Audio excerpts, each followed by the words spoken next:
Nah, perlu diketahui juga bahwa terdapat sebuah kebijakan-kebijakan yang sangat merugikan kaum muslim. Di sana tidak diperbolehkan ada yang namanya azan, tahlilan, pengajian dan lain-lain. Nah, yang saya tanyakan, strategi dakwah apakah yang efektif dan inovatif yang bisa diterapkan di Papua? Ataukah gimana caranya supaya dakwah ala Hadrom ini bisa berkembang dalam situasi yang seperti ini? Terima kasih.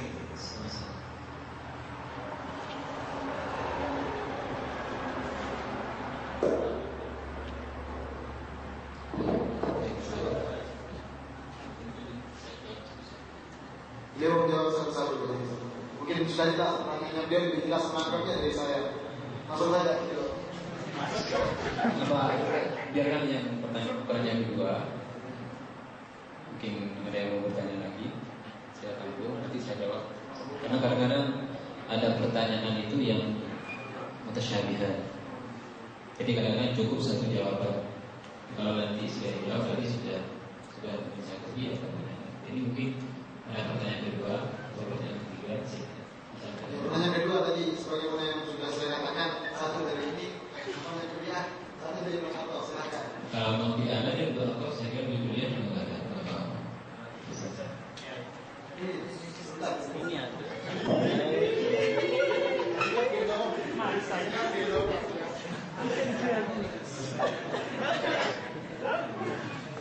Bismillahirrahmanirrahim.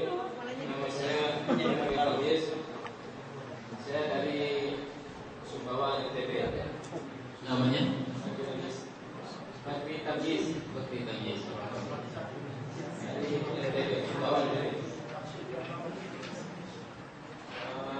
Saya ingin bertanya mengenai di sini tadi sempat disinggung hukum Islam. Seperti telah sama-sama kita ketahui, salah satu daerah atau provinsi yang ada di Indonesia itu menerapkan hukum syariah Islam. Walaupun pada awalnya mereka perjuangkan itu dengan dikatakan di sini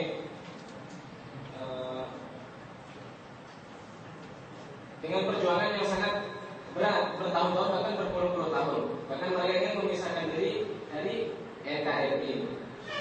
Kemudian pertanyaan saya, setelah mereka mengadakan perjuangan yang sedemikian berat, akhirnya pemerintah mengalah dan memberikan mereka semacam otonomi daerah yang memberikan mereka hak untuk menerapkan hukum Islam khusus di daerah mereka. Nah, kalau seandainya cara ini bisa diterapkan di Aceh, kenapa daerah-daerah yang lain yang mayoritas juga berpenduduk muslim tidak berusaha untuk menerapkan syariah Islamnya, atau mungkin orang Islam sendiri yang tidak ingin menerapkan syariat Islamnya? Sementara di sini disinggung beberapa ayat yang menerangkan waman lam yahkum bima anzalallah fa ulaika humul kafirun. Kemudian dan ayat seterusnya juga dijelaskan di sini keterangannya bahasanya karena Indonesia katanya kemerdekaannya diusahakan oleh beberapa ras dan beberapa agama. Nah, sama-sama kita ketahui sekarang Indonesia pada zaman reformasi sekarang ini menerapkan sistem demokrasi, yaitu semacam menggunakan suara terbanyak. Nah, kenapa tidak kita berusaha untuk mengadakan seperti ini? Karena dengan seperti ini nanti bisa diketahui apakah orang Islam sendiri itu ingin menerapkan atau cuma angan-angan sebagian orang saja. Demikian. Terima kasih.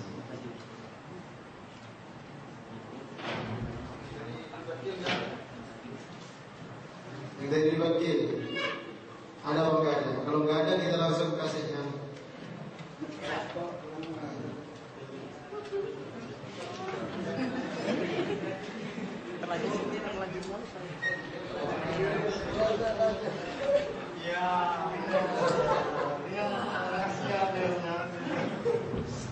Season 2. Assalamualaikum warahmatullahi wabarakatuh. Waalaikumsalam.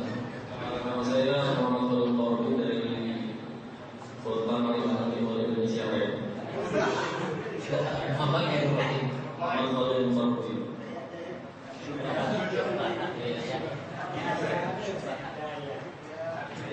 Ada dua poin penting yang menurut saya perlu ditanyakan. Jadi pertanyaan saya yang pertama adalah tentang istilah modernisasi, globalisasi, dan westernisasi. Secara istilah ini berbeda. Yang telah dikeluarkan oleh Pak Trump. Yang saya tanyakan apakah dari ketiga istilah ini mempunyai suatu korelasi, ini untuk bisa menjelaskan bagaimana dari secara istilah berbeda, tapi apakah punya korelasi antara ketiga istilah itu atau Alakoh. Yang benar, pertanyaannya coba diulang.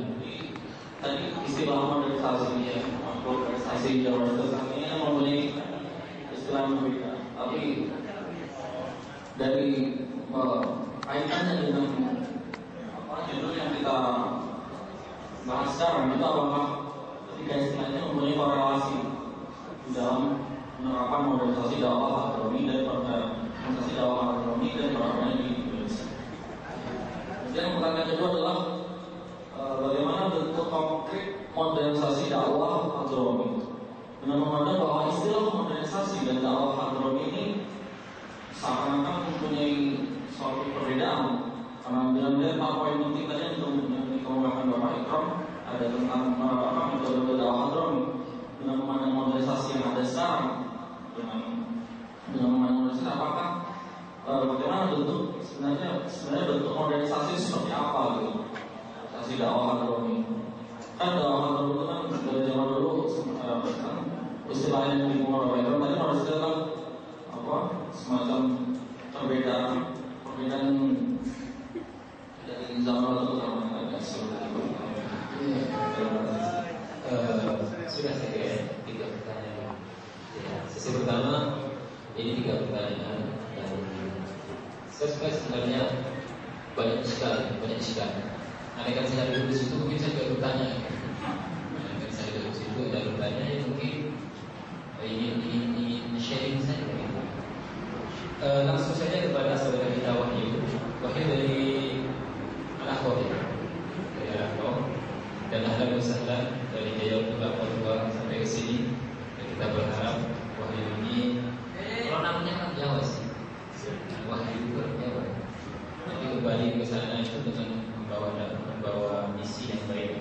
Amin. Dan itu lebih berat dari yang di saya, yang di Jawa Timur, yang di Jawa Tengah, Jawa Barat. Wahyu ini lebih berat nanti. Nah sekarang kalau beliau ini curhat ke kita, bukan ke saya, tapi kita semua, ke teman-temannya juga. Itu nanti bagaimana ketika ini kembali ke komunitas Manokwari ini, yang mana sekarang sudah menjadi kota Rinci, itu bagaimana untuk dakwahnya bisa efektif dan inovatif.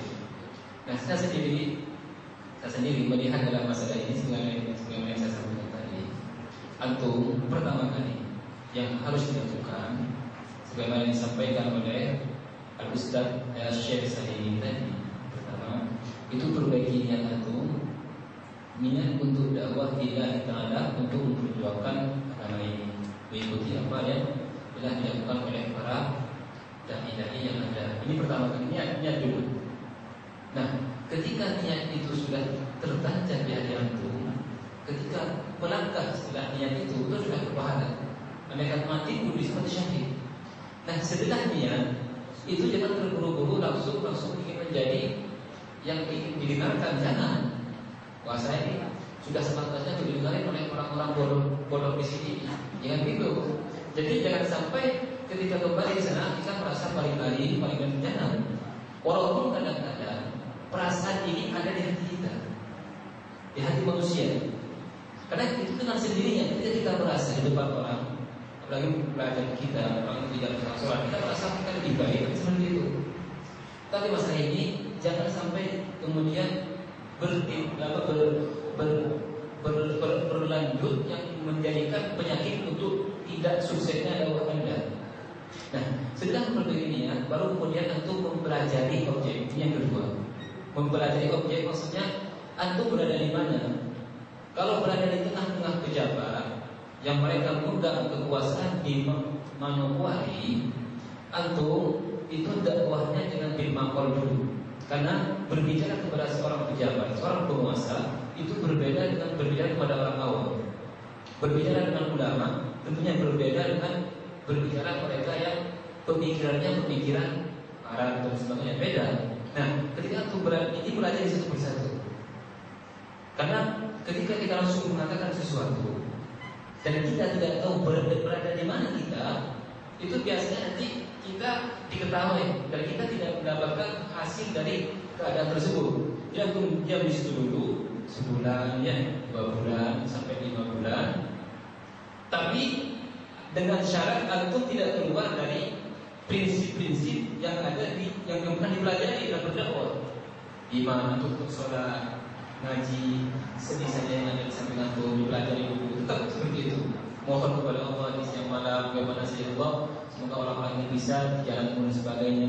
Ini sambil mempelajari tentunya. Dan setelah mempelajari, antum akan kenal dengan orang-orang yang memiliki pengaruh di depan itu. Sungguh beruntung sekali kalau antum bisa kenal dengan orang-orang tingkat atas, yaitu pejabat tingkat tingginya atau gubernurnya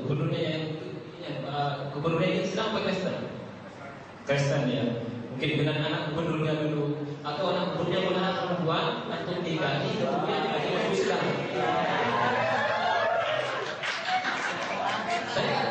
Saya berbicara seperti ini karena saya mengingat jasa-jasa ulama dan para wali dulu. Jadi mereka masuk ke Indonesia pertama dengan berdagang, kenal dengan penguasa. Penguasanya punya putri cantik, walaupun beragama Buddha Hindu. Kemudian putri ini kemudian senang kepada orang alim dai tadi, kemudian dijadikan, kemudian dari situ kemudian berdakwah. Ketika kita mendapatkan kepalanya, maka ke bawahnya. Nah, tapi bukan berarti kemudian kita pulang ke Indonesia kita mencari kepala dulu, jangan. Jangan. Kita ini makanya kembali kepada masing-masing orang. Ini misalkan bupati ini harus begini. Nah, jangan gitu. Jangan gitu. Jadi tergantung orang. Kalau bisa di atas. Kalau nggak bisa dari bawah pun jadi. Tapi yang jelas ketika antum sudah mementerikan niat dakwah kita ada, maka semua gerakan antum, semua kesedihan antum, dan semua kegelisahan antum dari antum itu didengar oleh penghuni tadi yang semuanya akan mendengar.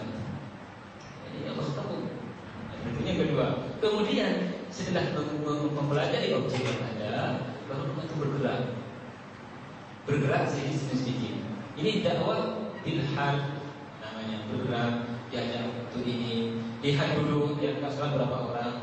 Pertama bergerak, utamakan yang fardu ain dulu. Itu, jangan bergerak langsung. Kalian harus sholat sunat ba'diyah. Kalian harus sholat sunat duha. Kalau tidak, awas. Jangan, yang fardu ain dulu. Untuk sholat duhur belum. Kalau belum sholat duhur, bisa suci belum. Ini perhatikan dari kecil dulu, kemudian makanya Sohib punya Anwar Lamina seperti yang disampaikan tadi menyinggung Syekh Abdul Sultan, seorang abai besar Ketua Sini mengatakan yang karangannya yang menyarang syarat kitabnya Ahmad Zain Haji, dia hadis al-Jami'ah menyebutkan antum ketika dihadapkan kepada sebuah komunitas atau kepada istri antum sendiri, atau kepada anak antum sendiri, atau keluarga antum, pertama yang disampaikan jangan langsung otoriter. Saya ini harus menjadikan keluarga begini. Yang suka keluar, yang suka pegang HP ini nggak boleh, suka BBM. Pertama antum lihat yang fardu, kemudian lihat dulu. Kata beliau itu ketika amar ma'ruf itu ditegakkan, lihat hasilnya dulu ya. Kalau anak antum misalkan nggak pernah sholat subuh, atau saudara antum nggak pernah sholat subuh, atau bahkan keluarga antum nggak pernah sholat subuh, coba ajak sholat subuh. Sampai berapa hari dia mau sholat subuh? Nah, sholat subuh ini kita juga ya di kadang-kadang sholat subuh ini sangat berat sekali. Karena memang orang munafik itu dua tandanya: malas sholat subuh dan malas sholat isya. Itu namanya orang yang tidak berdiri dan nikah. Nah, ini yang ketiga. Kemudian penyampaian kita itu dulu, ada sholat dulu, sudah kepada akhlakul karimah. Nah, akhlakul karimah ini juga penafsirannya banyak sekali. Memang itu biasanya tercipta dengan kelakuan kita ya. Kita ini apa bawa sebagainya itu. Tapi itu lahiriah saja. Jadi ada akhlakul karimah. Orang yang berakhlak itu ada yang lahir, ada yang bawah, ada yang batin. Yang batin ini yang dilihat oleh Allah. Allah tidak sesama lagi yang dulu tidak perlu bingung. Apa akhlak batiniyah? Akhlak batiniyah. Akhlak batiniyah adalah pertama menghilangkan dunia. Ketika berdakwah memang saya ini kalau berdakwah nanti bisa diangkat menjadi ketua DPR. Saya kalau ingin membawa masalah agama bisa menjadi tempat ini. Sebenarnya ini bahaya sekali. Kami bisa menjual agama dan dunia ini sudah termasuk dalam maksud. Nanti jadi dalam maksud itu adalah menjual agama dan dunia. Walaupun kadang-kadang kita ada dalam diri kita, tapi jangan sampai berlaku. Bertobat kepada Allah dan kemudian kita kembali kepada Allah. Nah, kita waktu itu jauhkan hati kita, jauhkan diri kita dari unsur-unsur duniawi. Unsur duniawi itu bukan hanya uang. Dakwah ini dapat jabatan, dakwah ini dapat sejarah, dakwah dari pribadi. Maka kadang-kadang yang sifatnya kelihatan itu ilmiah, kelihatan Islamiyah, itu juga terjadi juga. Nah, itu kembali kepada pelajaran kita tentang tasawuf, tentang masalah hati dan masalah-masalah yang berkaitan dengan masalah ini. Saya kira saya tahu. Kemudian setelah antum menyampaikan itu, antum istiqomah, kemudian bersabar di situ. Jangan seperti sebagian orang itu berdakwah setelah sukses sekali. Nah, jangan antum di situ biarkan serahkan antum semuanya kepada Allah Subhanahu wa taala. Jadi ada orang di situ antum akan menjadi insyaallah orang yang diridhai oleh Allah Subhanahu wa taala. Itu sekilas. Kemudian yang nomor 2, soal yang nomor 2 dari Sumbawa NTT bagi kita bisa berkaitan seperti kamis itu mengenai penerapan syariat Islam di Aceh dengan adanya otonomi daerah. Kenapa Islam tidak diterapkan di Indonesia dan mengikuti cara gitu ya, cara yang dilakukan oleh orang-orang Aceh yang memperjuangkan dari zaman dulu berapa banyak kepala yang telah berpotong, yang telah hilang, berapa banyak nyawa yang hilang entah kemana demi memperjuangkan masalah ini. Nah, saya melihat kenapa misalkan dalam pemilihan juga ya kita tidak ada istilahnya istisqa dalam sistem gitu. Jadi mau hukum Islam apa tidak gitu ya. Nah, masalah ini adalah kembali kepada sejauh mana kemungkinan kita untuk melakukan itu. Karena sebagaimana kita lihat saja dalam beberapa keterangannya, ketika amar ma'ruf atau menegakkan kemakrufan dalam sebuah komunitas itu menyebabkan fitnah yang lebih besar lagi, maka amar ma'ruf itu bisa menjadikan hukum dari amar ma'ruf haram atau minimal makruh. Ketika kita melakukan sesuatu menimbulkan sesuatu yang lebih besar bahayanya. Nah, maka di sini saya katakan, saya kira tidak satu orang pun ya, orang Islam yang tidak setuju negara Islam, negara Indonesia itu berasal hukum Islam. Ini dikatakan oleh guru kita, saya kira tidak ada satu pun orang Islam yang mengatakan saya tidak suka di Indonesia ini. Walaupun dari kalangan yang muslim misalkan tidak bisa diterapkan, tapi ini Islam aja. Sebenarnya mereka menginginkan hanya kemungkinan untuk menerapkan itu tidak mungkin. Mereka melihat tidak mungkin. Sebagian kelompok disebut tahrir, maaf kalau saya masukkan, itu menginginkan khilafah itu berdiri di Indonesia. Jadi juga khilafah Majalisi, kenapa? Karena khilafah secara benar sudah 30 tahun dari khilafah Rasulullah SAW. Kekhilafan Rasul Rasyidin 30 tahun sudah itu bukan khilafah lagi, tapi kerajaan. Ada pun Khalifah Harun Rasyid Majalisi saja. Karena kekhilafan itu sudah berakhir setelah 30 tahun setelah. Nah itu kemudian sampai sekarang itu kecuali Syiah yang meyakini bahwasanya akan menunggu Khalifah atau Imam yang ke-12 yang karena sekarang masih bersembunyi di gua mana nggak tahu.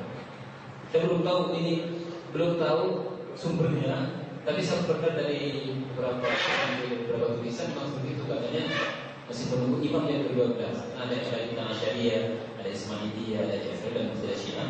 Itu memang beda-beda. Keyakinannya beda-beda. Kayak kita juga. Nah, gitu deh. Ada pilihan, ada yang kembali kepada pokok pembahasan. Itu kenapa ini pertanyaan tidak ada pemilihan. Jadi yang saya ketahui bukan dari kalangan pemikiran beberapa perusahaan itu sendiri sebenarnya sudah teracuni dengan liberalisme. Memang pada dasarnya liberalisme ini itu muncul karena Wahabiyah. Ada Wahabiyah itu yang kemudian ingin ini kaku, tidak kaku sekali, ingin dinetralisir oleh liberalisme. Hanya kemudian mereka kebablasan, kemudian yang mengharapkan hal-hal yang seharusnya tidak diharapkan, memperbolehkan keyakinan atau mengakui kalau yang benar, memang yang benar dikatakan oleh mereka, mengakui kebenaran agama, mengakui semuanya masuk surga. Ini inti dasar. Karena bisa keluar. Kita tidak bisa mengatakan semuanya masuk surga, orang masuk surga, orang Yahudi masuk surga. Jadi kita jangan dapat untuk bukti yang bertanya seperti ini. Karena yang benar adalah Islam yang masuknya kita. Nah, kembali kepada tadi itu karena tidak memungkinkan di Indonesia untuk diterapkan syariat Islam. Tidak memungkinkan bukan tidak memungkinkan tidak ya. Ini yang cari. Berarti gimana? Berarti itu tidak sesuai dengan hukum Allah. Berarti itu keluar dari norma Allah. Tidak memungkinkan. Artinya bukan penerapannya, tapi tidak memungkinkan menerapkan secara apa yang mereka pikirkan. Mereka berpikir hukum begini, khalifah, kemudian seperti ini pas, ini nggak bisa. Pertemanan kondisi tidak mungkin. Tapi sebenarnya penerapan syariat Islam itu sendiri yang penting. Itu sudah diterapkan. Syariat Islam itu sudah diterapkan dari sejak dulu sampai sekarang. Hanya memang ketika periode awal itu dengan cara begini misalnya, kemudian di masa kerajaan dengan cara begini, di masa penjajahan seperti ini, kemudian setelahnya sampai sekarang itu sudah diterapkan dari dulu. Nah, yang diinginkan mereka taknim, jadi perundang-undangan hukum Islam itu tidak bisa Indonesia. Nah, kita jangan meyakini undang-undang yang ada di Indonesia itu atau dasar Pancasila Indonesia dengan keyakinan seperti kita meyakini hukum Allah. Ini kemudian yang masuk ke sabda dalam firman Allah wa idza qulna li rasulihi apa? Ya, itu. Nah, ini keyakinan ini. Nah, kita tetap meyakini bahwa yang paling benar semua undang-undang yang ada itu undang-undang Allah Subhanahu wa taala. Karena undang-undang manusia itu relatif. Berubah. Kalau Al-Quran dan As-Sunnah yang dari situ ada, yang dari situ kita melihat, dari situ kemudian muncul norma-norma dan hukum-hukum Allah Subhanahu wa taala tidak berubah. Yang berubah manusianya saja. Ketika menafsirkan, mentakwilkan atau di situ menggambarkan sebuah atau tasawur, menggambarkan sebuah permasalahan sesuai dengan keadaannya. Jadi manusianya ini kepalanya ini beda. Atau di Al-Quran sendiri, As-Sunnah sendiri atau dari dasar dalam agama ini menjadikan hukum Allah ini itu tidak berubah sampai kapan pun, sampai hari kiamat nggak akan berubah. Yang berubah otaknya yang sekarang, otak orang kemarin tidak sama dengan sekarang.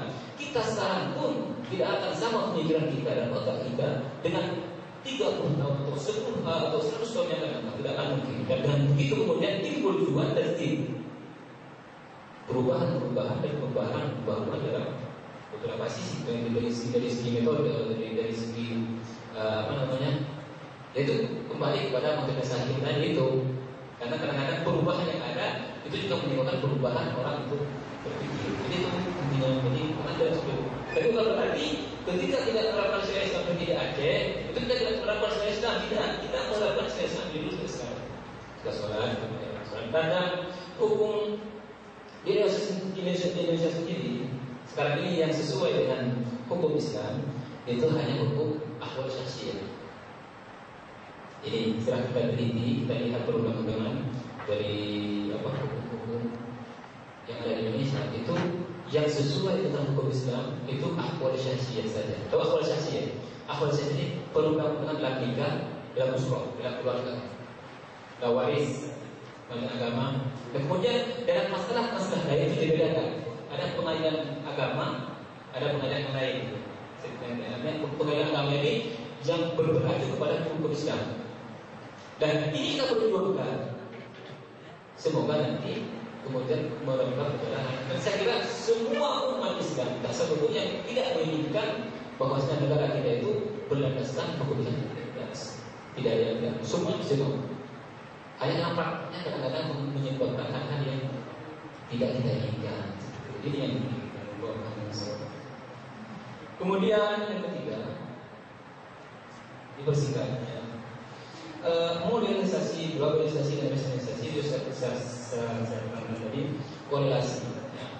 Apa hubungan dari mungkin ada bisa berjalan bersama, bisa kita kembali pada sebuah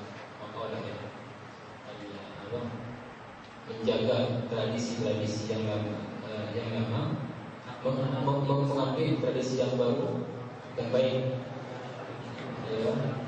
meninggalkan mau berpegang kepada tradisi yang baik, mengambil tradisi-tradisi baru yang baik. Ya, kalau apa ada al-tariqus shalih, itu kita hafal semua. Dan saya kira, nah modernisasi, globalisasi, dan westernizasi ini korelasinya ada, hubungannya ada. Dan masing-masing itu menuju kepada perubahan. Yang modernisasi, globalisasi, dan westernisasi ini berusaha untuk mengubah cara pandang kita, cara pikir kita, dan akhlak kita. Makanya dari tiga istilah ini sebenarnya ada satu kesatuan, ada satu arti, satu pemahaman, tapi ada perbedaan yang harus kita waspadai adalah westernisasi. Westernisasi ini sulit sekali. Kita tidak mungkin tunduk kepada budaya-budaya barat, tidak mungkin. Karena sebenarnya kalau kita lihat sejarah juga ada yang mengatakan budaya-budaya barat juga kembali kepada kabar Islamiyah, budaya Islam juga, peradaban Islam juga. Jadi saya mengatakan di sini bahwasanya kualitasnya ada itu. Jadi sebenarnya mengenai perubahan dan untuk menanggulangi itu ya kita mengikuti yang baik, yang berbeda, yang bagaimana yang baik kita ambil. Modernisasi sekarang ini kita mau atau tidak mau, kita manusia modern, kita manusia global. Tapi apa kita manusia barat? Kan tidak. Makanya yang ketiga ini kita katakan manusia modern, oke, ayo modern. Global ya manusia global. Dunia manusia ada kiri. Dulu itu hanya merawani yang mengatakan dunia ada kiri. Kalau sekarang itu dunia kayak ini betul semuanya. Nah, apa kita juga bisa dikatakan manusia barat? Ya, kita berpikir. Dari sini tetap perbedaannya. Kemudian bentuk konkret dalam dakwah agama. Apakah dakwah berbeda? Organisasi dakwah agama itu seperti apa? Ini pertanyaan. Yang perlu saya katakan, dakwah itu semuanya sama ya. Dakwah agama, dakwah syariah, dakwah misriyah, dakwah itu sama. Tadi yang saya sebutkan dari 4 kriteria dari dakwah itu, agama itu hanya spesialisasi saja. Dan saya kira semua dakwah mengandung kualitas ini yang saya katakan tadi. Keimanan yang kuat, aman, ikhtiar dan wasatiyah, pengamalan akhlak karimah, keikhlasan dan niat yang baik. Semua dakwah seperti itu. Hanya yang membedakan dakwah hadramiyah ini dari dakwah-dakwah yang lainnya adalah kesungguhan dan hikmah yang tinggi dari para dai tersebut. Bentuk konkretnya, maksudnya dalam bentuk konkret ini sampai lupa tadi apakah menanyakan bentuk konkret yang sudah ada, apakah bentuk konkret yang akan kita lakukan. Itu. Kalau untuk mungkin yang sudah ada, itu sudah dipraktikkan oleh ulama-ulama yang manhajnya sesuai dengan manhaj Ahlussunnah wal Jamaah. Itu atau tidak sendiri. Nah, memang kalau yang ada yang mengatakan berarti wali songo itu kembali kepada dakwah hadramiyah. Tapi kenapa kok mereka itu gamilan atau hal-hal yang mungkin jadian itu pewayangan sebagainya? Dan itu seakan-akan kembali itu adalah far'iyat, bukan asasiyat. Far'iyat yang mana beliau itu hidup pada zaman tersebut. Nah, kalau memang antum tidak mau menggunakan lagi, silahkan apa-apa. Tapi kalau antum mau menggunakan lagi, tidak apa-apa. Seperti itu. Ini bukan masalah substansi, bukan masalah pokok, tapi bukan masalah yang harus diperlukan. Kemudian, modernisasi dakwah hadramiyah itu seperti apa? Ya, saya anjurkan antum ini kepada saudara yang bertanya, ada fikih tahawulan. Karena Abu Bakar masyhur itu sering di kalau di Son'a di Jami'ah Abu Soleh dia kan jadi mengajar di situ. Dia punya waktu untuk mengajar di situ beliau itu dijadikan kolom ikut tahawulan yang isinya bagaimana cara kita untuk ikut berdakwah yang efektif dan inovatif. Itu. Jadi kita melihat perubahan. Nah, dakwah hadramiyah itu intinya kepada akhlakul karimah. Itu aja sudah. Kalau ingin seperti apa ya sudah. Antum berakhlak yang baik sesuai dengan manhaj ulama di sini dengan yang mengajari nanti. Tapi saya masih setengah tahun di sini. Jadi saya kira masih belum bisa menjiwai ulama-ulama atau dakwah mereka, cara mereka. Nah, ketika di sini lama bertahun-tahun di sini, tahu bagaimana misalnya para dai yang dalam itu berdakwah, kita tahu. Kita mengambil pelajaran, kita istidlal. Oh begini dia itu berdakwah, oh begini. Kadang-kadang kita tidak setuju dengan dakwah beliau, tapi kita lihat kenapa beliau seperti itu. Oh berarti memang kondisinya seperti ini. Saya nggak tahu apakah jawaban saya ini mengena atau tidak, atau menyeleweng atau tidak. Tapi kalau ingin lebih dalam, mungkin bisa kita share lagi nanti pertanyaan atau jawaban. Majelis sebagai Allah sesuatu di sisi kedua ini. Kira apa namanya sudah jelas ya, perlu diulang lagi. Ntar apa namanya antum lebih apa namanya mungkin lebih ekstra daripada saya. Untuk apa namanya kesimpulannya dari jawaban Pak Rasulullah ya apa namanya kesimpulannya intinya kesimpulannya kita ambil sendiri saja. Untuk sesi kedua kita masuk ke sesi kedua. Langsung aja sesi kedua supaya tidak memperpanjang waktunya. Kita cepat-cepat aja.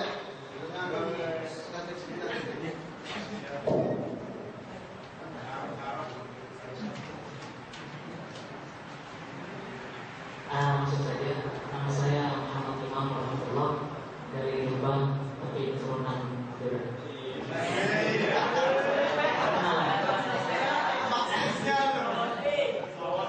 Sebenarnya di sini banyak sekali titik-titik yang perlu dipertanyakan. Namun ada sebagian tulisan Anda atau Bapak Sugeng yang cukup menggelitik jiwa saya sebagai nasionalis.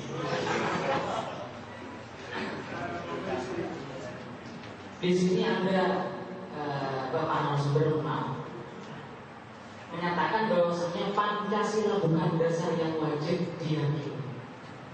Di sini yang saya tanyakan bagaimana maksud dari pernyataan Anda demikian. Padahal jika kita menilik pada nilai sila-sila Pancasila merupakan representasi atau direduksi dari nilai-nilai ajaran Islam. Satu contoh, ketuhanan yang Maha Esa. Innama ilahukum ilahu wahid, kan begitu. Dan seterusnya. Dan yang perlu kita ketahui bahwa ulama-ulama NU itu juga ikut membidani akan lahirnya Pancasila. Ini Anda mengatakan Pancasila tidak wajib diyakini. Seakan-akan Anda mau menentang para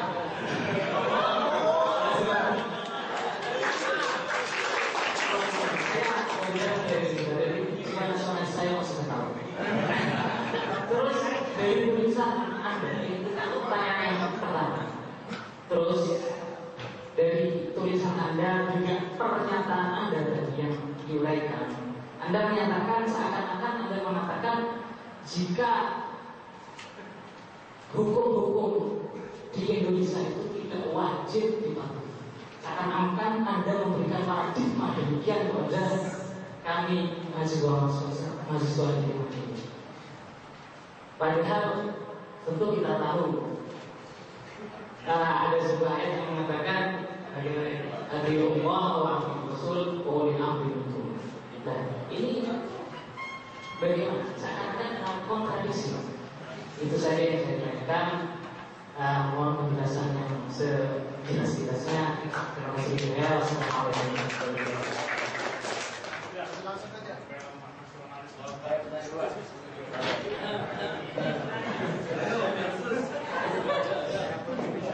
Assalamualaikum warahmatullahi wabarakatuh. Saya langsung saja, saya Ulidona dari Mudan Sudan, tetangga dari Keturunan Madura. Ya, saya pertanyaan nomor 1, yaitu menanggapi tentang dari makalah Anda yang mengatakan pertanyaan dua permasalahan. Yang pertama, saya kira yang saya tanyakan adalah bagaimana Anda menjawab dari 3 ayat yang telah Anda sebutkan dalam pertanyaan Pancasila. Kalau yang pun bilang dihukumi dolimi dan kafirin, itu bagaimana Anda menanggapi apabila ada orang mengatakan dan siapa yang menggunakan Pancasila atau pokoknya setuju itu dia kafir atau dalil dan lain-lain, bagaimana Anda menanggapi seperti itu? Dan sepertinya belum Anda jawab sudah di apa Anda. Terus pertanyaan saya kedua, yaitu tentang kalau kita membahas tentang dakwah hadrun, itu pasti intinya berkaitan dengan dakwah wali songo. Karena yang jelas yang paling sukses dakwah Islam itu adalah dakwahnya di Indonesia, itu adalah dakwahnya wali songo. Yang saya tanyakan, seandainya zaman dahulu wali songo itu salah satu metode dakwahnya atau farad dakwahnya, itu adalah salah satunya adalah model akulturasi kebudayaan, yaitu kebudayaan eksternisasi atau kebudayaan di Indonesia, kemudian diakulturasi dengan yang ada sesuai dengan nilai-nilai Al-Quran dan Islam. Bagaimana sekarang seandainya kita menggunakan juga, tapi kita menggunakan akulturasi kebudayaan westernisasi yang sedang ada di Indonesia dengan nilai-nilai Islam, apakah itu masih cocok? Semisal misalnya ya habis sekarang mungkin habis sebagian perayaan juga Valentine itu. Nah, seandainya kita mengakulturasi masalah Valentine itu kita ya sepertinya apa namanya itu diganti dengan apa masalah coklat tadi ya, coklat kita niati sodako atau kita niati apa pokoknya apakah itu bisa juga. Saya mohon penjelasan dari yang tersebut. Assalamualaikum warahmatullahi wabarakatuh.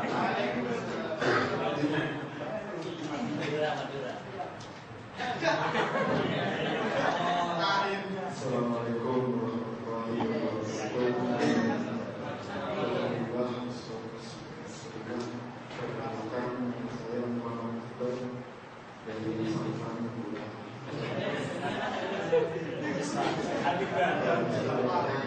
Pertanyaan saya sudah diwakili oleh teman-teman dari saudara Imam Abdullah, saudara Bimuka sudah diwakili. Jadi masalah terfokus masalah Pancasila. Karena seakan-akan dengan adanya Pancasila itu adanya sekularisme, pemisahan antara agama dengan negara. Seperti dalam buku Jama' al-Banah, nanti Hasan al-Banah, al-Islam dinun wa ummah, laisa dinan wa daulah. Jadi seakan-akan ada dikotomi antara negara dan agama. Padahal sekarang kita ketahui bahwa Islam itu kafah seluruhnya, meliputi seluruh aspek kehidupan manusia. Yang jami'ah nawashidil amal atau bagaimana. Terus ya seperti tadi yang ditanyakan oleh saudara Imam dan saudara Udin, masalah Pancasila sendiri, makna tidak wajib diyakini. Kalau memang Pancasila dianggap atau dipandang sebagai termasuk masalah tasyri, Kalau dalam masa Qur'an yang di Yaman itu ada uruf, ada mabadi syariah, dan ada takdir. Sekarang posisi Pancasila sendiri itu ada di dalam posisi yang mana? Apakah sebagai takdir atau bagaimana? Nanti hubungannya juga itu seperti yang disebutkan oleh saudara Udin, hubungan dengan ayat yang tadi. Wa malam yakun, ada yang kaulan kahul pun, ada yang paling ekstrim kaulan kahul kafir langsung keluar dari ayat ini semua. Terus terima kasih warahmatullahi wabarakatuh. Waalaikumsalam. Saya dulu atau apa kan?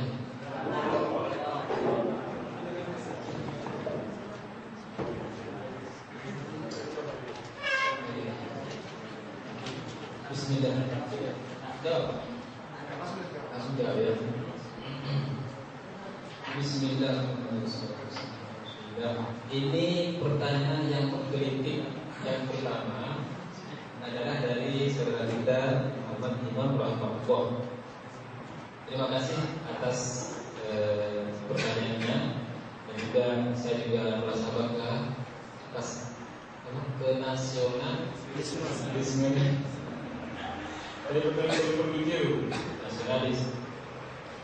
Nah, pertanyaannya adalah masalah Pancasila dalam pembahasan ini. Saya mau dalam pembahasan ini ketika menulis masalah Pancasila ini masalah menimbulkan sedikit polemik.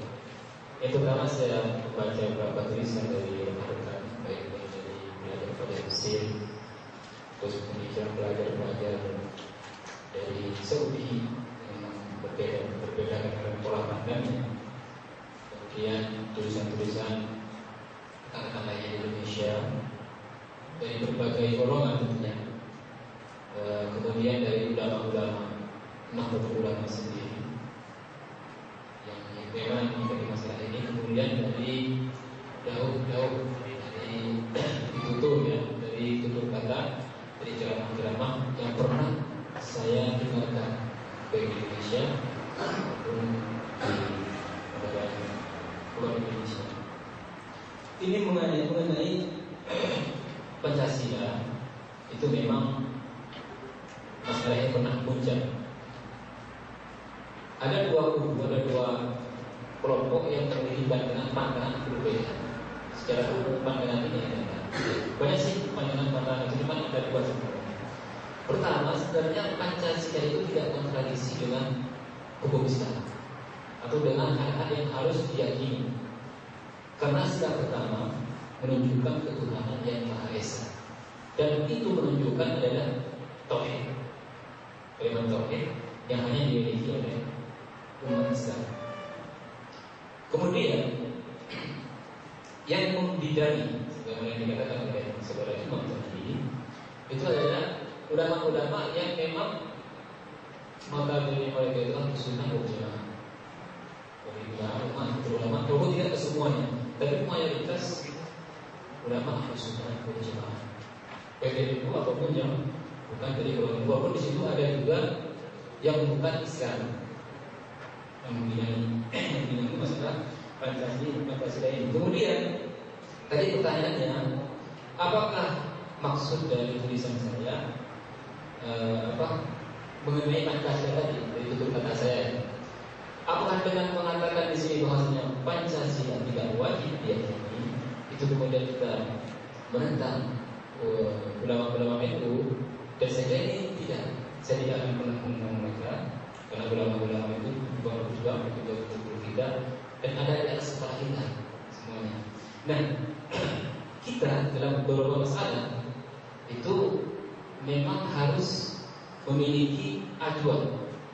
Kenapa saya pilih di sini? Ini kayaknya pertanyaannya kedua agak mirip ya. Nah, mungkin bisa jawab juga dengan tadi saya mengatakan di sini dengan tulisan saya, Pancasila itu tidak wajib diyakini. Pancasila bukan dasar yang wajib diyakini. Karena di situ saya mengatakan bukan dasar yang wajib diyakini, Ini pertama banyak sekali dari guru saya yang mengatakan seperti itu. Maka ada sebagian guru saya itu di sini Abdurrahman itu yang tidak suka kalau Pancasila itu gambarnya itu disimpan di musola di bagian depan. Kalau di rumah-rumah ya ada patung-patung Pancasila mungkin tidak ada musyilah. Cuman banyak sekali dari ulama-ulama kita juga. Makanya itu yang tidak suka ketika ada patung Pancasila ataupun yang biasa itu ada di musola di bagian depan, di bagian depan. Nah, hal ini bukan berarti saya mengatakan kemudian saya itu harus mengubah Pancasila, karena tidak wajib meyakini itu bukan berarti kita harus mengubah. Tapi yang saya takutkan itu adalah menjadikan Pancasila itu sebagai togut. Mungkin kalau kita dalam wajah kita, dalam pemikiran kita sebagai santri, sebagai orang-orang yang memiliki ilmu agama, itu tidak akan menjadi seperti itu. Tapi tidak sedikit dari bangsa kita, dari masyarakat Indonesia itu yang tidak tahu agama sama sekali. Yang mereka tahu adalah bahwasanya Pancasila begini, pokoknya lambangnya harus taruh di sini, harus begini. Dan dengan itu kemudian ditakutkan timbul keyakinan dengan Pancasila itu sendiri. Karena kenapa? Karena secara praktek dalam sekolah-sekolah umum ya di Indonesia itu seharusnya harus ada upacara. Yang upacara itu adalah kita membaca Pancasila. Nah, ketika kita meyakini Pancasila ini melebihi keyakinan kita kepada apa yang ada dalam Islam, ini yang tidak saya inginkan yang dalam masalah ini. Makanya meyakini Pancasila kemudian sama meyakininya dengan keabsahan dan sebagainya, itu saya sendiri secara pribadi saya tidak setuju dengan hal seperti ini. Walaupun mungkin ada mereka yang mengatakan itu tidak ada kontradiksi antara Pancasila dengan Pancasila. Kalau memang seperti itu lebih baik, kalau memang tapi apakah orang-orang semuanya berpikir seperti itu? Nah, kalau Pancasila dijadikan dasar negara dan bukan diyakini, bukan dasar keyakinan, karena yang harus kita yakini bagi Johor Tam itu adalah agama. Kita meyakini yang meyakini selain apa yang ada dalam Al-Quran dan Sunnah, mengenai keyakinan. Dan ini kemudian yang takut mengubah pandangan kita. Ketika meyakini sesuatu yang di luar agama, disamakan keyakinan itu, tingkat keyakinan dengan keyakinan terhadap apa yang ada dalam agama. Ini yang bukan dasar yang maksud saya. Jadi keyakinan kita harus tahu apa itikad majazi, apa itikad hakiki. Ketika kita meyakini bahwa rukun Islam itu sama keyakinan kita dengan Pancasila, 5 sila itu. Ini sudah ada, walaupun mungkin tidak bertentangan secara teks. Tapi dalam rukun Islam itu mansus syar'i. Wabe. Dan sebenarnya bilang sebagaimana hadis Jibril kepada kita usul rukun iman. Rukun iman yang 6, rukun Islam yang 5 itu adalah dasar pokok, dasar yang harus kita yakini. Tidak boleh kita meyakini selain itu melebihi ini. Keyakinan kita tidak bisa kita meyakini selain ini. Bahwa misalkan ada lagi yang harus kita yakini, rukun Islam, rukun Pancasila dengan rukun. Ini yang saya maksud dengan bukan dasar yang wajib diyakini. Dasar yang akan bagi kita. Kalau mau dijadikan dasar negara, silakan, nggak apa-apa, biarkan. Tapi aku jangan meyakini itu. Artinya meyakini jangan sampai menyamakan keyakinan itu. Keyakinan dalam arti hakiki itu. Yang sebenarnya. Ini yang saya inginkan seperti ini. Atau misalkan kalau untuk misalkan dari masalah dan sebagainya, banyak iman dari kita percaya Pancasila itu begini, silakan nggak apa-apa. Nah, ada ulama-ulama NU, ulama-ulama Ahlus Sunnah wal Jamaah, dan mereka ulama-ulama yang memiliki kapasitas yang luar biasa. Tentunya ketika meletakkan Pancasila dan menyetujui itu bukan berarti menyetujui secara 100%. Persetujuan mereka itu adalah karena faktor-faktor tertentu yang ada di zaman kemerdekaan saat itu. Karena kalau tidak, maka tidak akan pernah ditemukan Pancasila. Karena ketika itu ada di Jakarta. Maka kemudian ulama-ulama, kebanyakan ulama-ulama itu ketika itu, ulama-ulama ketika itu Masyumi, karena ketika sebelumnya itu ada Masyumi. Jadi ilmunya pecahan di Masyumi yang begitu. Ketika ada beberapa pandangan yang tidak sesuai dengan ulama-ulama itu, kemudian dipelopori oleh Khatib Syekh Hasan Asy'ari dari Syekh Muhammad Khalil. Itu kemudian timbul perubahan dalam tubuh Masyumi ilmu ini tahun 1996. Nah, kemudian ulama-ulama ini ketika menentukan Pancasila sebagai dasar negara, ini bukan meyakini Pancasila sebagai keyakinan seperti keyakinan terhadap rukun Islam atau rukun iman atau keyakinan agama lainnya, tapi meletakkan hal itu banyak faktor.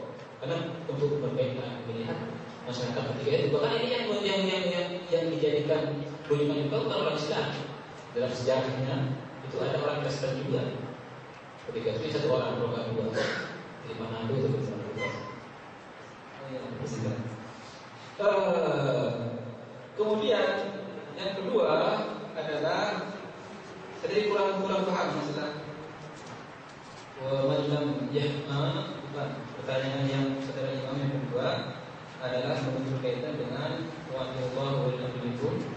Jadi ini benar saudara Imam ya? Tentang Pancasila ya, maksud saya tentang tidak wajib diyakini. Saya kira sudah saya jawab tadi, tidak wajib diyakini. Kemudian itu yang pertama, takut dijadikan tauhid, itu aja. Secara singkat, takut Pancasila itu dijadikan tauhid. Apa tauhid?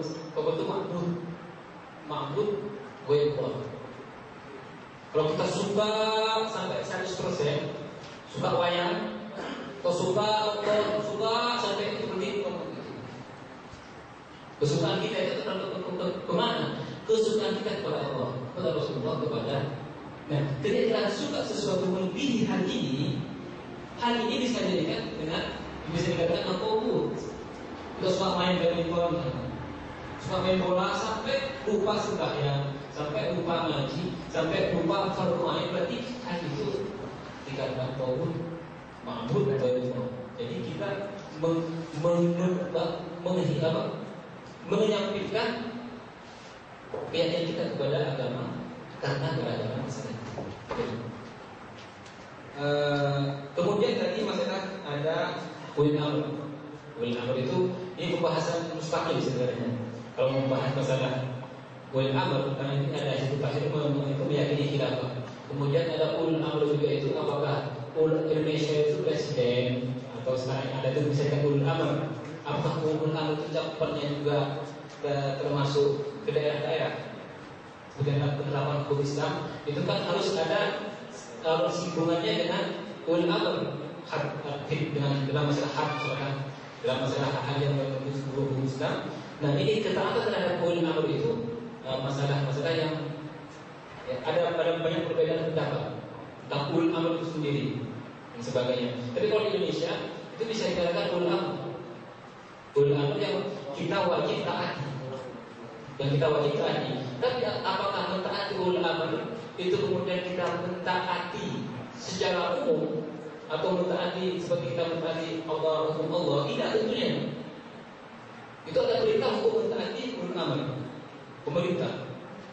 Tapi meyakini peraturan-peraturan pemerintah sebagai peraturan-peraturan yang harus kita, kalau yang wajib kita jalankan, itu salah. Ketika misalkan antum tidak menjalankan peraturan lalu lintas, di sini ada dua pandangan. Ketika antum menyalahi rambu-rambu lalu lintas itu karena antum meyakini kemutlakan dari hukum pemerintah, antum salah. Tapi antum tidak menyalahi rambu-rambu lalu lintas karena takut menyebabkan musibah, kecelakaan dan lain sebagainya, dari ini yang benar. Diyakini karena itu adalah termasuk dari masalah. Tapi ketika meyakini peraturan yang mutlak tidak bisa dilakukan, ini salah. Karena betul yang betul at-tauhid hakiki itu adalah Allah Subhanahu wa taala. Hanya penerapannya yang sebenarnya saya katakan tidak sembarangan. Nah, kita menerapkan itu harus begini bukan fitnah yang dibesarkan, tidak bisa. Kemudian pertanyaan yang kedua itu dakwah wali songo. Jadi itu dakwah